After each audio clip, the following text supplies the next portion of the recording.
தெரியணும். அதே மாதிரி நான் செஞ்ச விஷயம் இது சரியா இல்லையா அப்படின்னு சொல்லிட்டு நீங்களே இதை சொல்லுங்க. ஏன்னா ஒரு வக்கீல் மேலேயுமே தப்புதான் சொல்லுவாங்க. போயிட்டு நீ பாட்டுக்கு சீனை போட்டு போயிட்டு சண்டை போட்டாங்க, ஒரு ட்ரெண்டுக்காகவும் ஃபேமஸ்க்காகவும் சண்டை போட்டா நிறைய பேர் மனசுல இருக்கும். ஆனா கண்டிப்பா கிடையவே கிடையாது. என்னுடைய ரைட்ஸை மட்டும்தான் நான் அங்க போய் கேட்கிறேன். சட்டத்துல என்ன சொல்லியிருக்காங்களோ அந்த சட்டத்துல சொன்னதை மட்டும்தான் நான் கேட்டிருக்கிறேன். மத்தபடி இந்த சீனுக்காகவும் கெத்துக்காகவும் அதெல்லாம் நான் பண்ணவே இல்லை. கெத்துக்காக பண்ணோம்னா நாங்க வேற மாதிரி பேசியிருக்கலாம். சோ நான் அந்த மாதிரி எல்லாம் எதுவுமே பண்ணல. அங்க என்னுடைய ரைட்ஸ் பாதிக்கப்பட்டிருக்கு, அதை நான் கேட்டேன். சோ இப்ப என்ன நடந்தது, என்னென்ன தவறு நடந்தது நான் சொல்றேன், நீங்க கேட்டுக்கோங்க.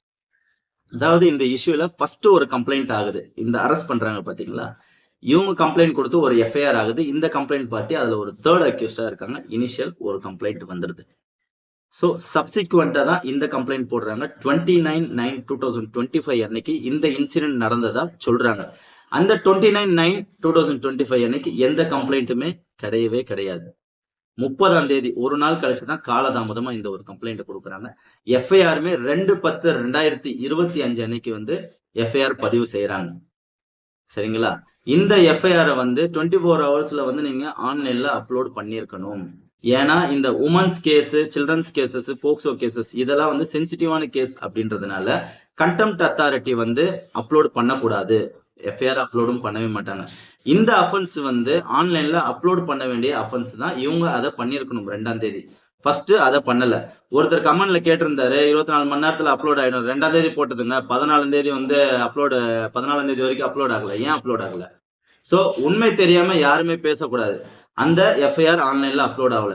ஒரு வக்கீலா வரவங்க போயிட்டு என்ன கேட்பாங்க, சார் என்ன சார் என்ன இன்சிடென்ட்காக அரெஸ்ட் பண்ணீங்க? ஒரு படிச்ச வக்கீல் உள்ள போனானா என்னங்க கேட்பான்? சார் எதுக்காக அரெஸ்ட் பண்ணீங்க, என்ன ரீசன் சார், என்ன கம்ப்ளைண்ட், எத்தனை பேர் அக்யூஸ்டு சார், என்ன கிரைம் நம்பரு, என்ன அஃபென்ஸ், எஃப்ஐஆர் காப்பி இருந்தா எஃப்ஐஆர் காப்பி இருந்தா கேட்க போறோம். அதில் ஆன்லைன்ல அப்லோட் ஆச்சுன்னா அந்த கிரைம் நம்பர் வச்சு ஆன்லைன்ல எடுத்துட்டு நாங்கள் பெயில் பிடிச்சோம். இதுதான் ஒரு படிச்ச அட்வொகேட் பண்ணுவான். இதுவே இவங்களுக்கு பிடிச்ச அட்வொகேட்டா இருந்தா எல்லா வேலையும் நடக்கும். சோ இதுதான் இந்த 2 பேருக்கும் இருக்கிற வித்தியாசம். படிச்ச அட்வொகேட்டு இவங்களுக்கு கண்டா பிடிக்காது, பிடிச்ச அட்வொகேட்டு இவங்களுக்கு பிடிச்ச விஷயங்களை பண்ண இவங்களுக்கு பிடிச்சிடும். சோ அந்த விஷயங்களை நம்ம கேட்கிறோம், அவங்களுக்கு வந்து அதை கோவப்படுத்துது. நான் கேட்கிறேன், சார் ஏன் சார் இன்னும் ஆன்லைன்ல அப்லோட் ஆகல, என்ன கம்ப்ளைண்ட்னு சொல்லுங்கன்னு சொல்றோம். அவர் சொல்லல சார், வேற ஒரு அட்வொகேட்டும் சொன்னாரு சார் இதான் இஷ்யூன்னு சொல்லிட்டு. நான் அதை பதிவிடுறேன் பாருங்க, மேல இதுதான் அந்த அப்லோட் ஆகாத எஃப்ஐஆர், நான் பதிவிடுறேன், நீங்க பாருங்க.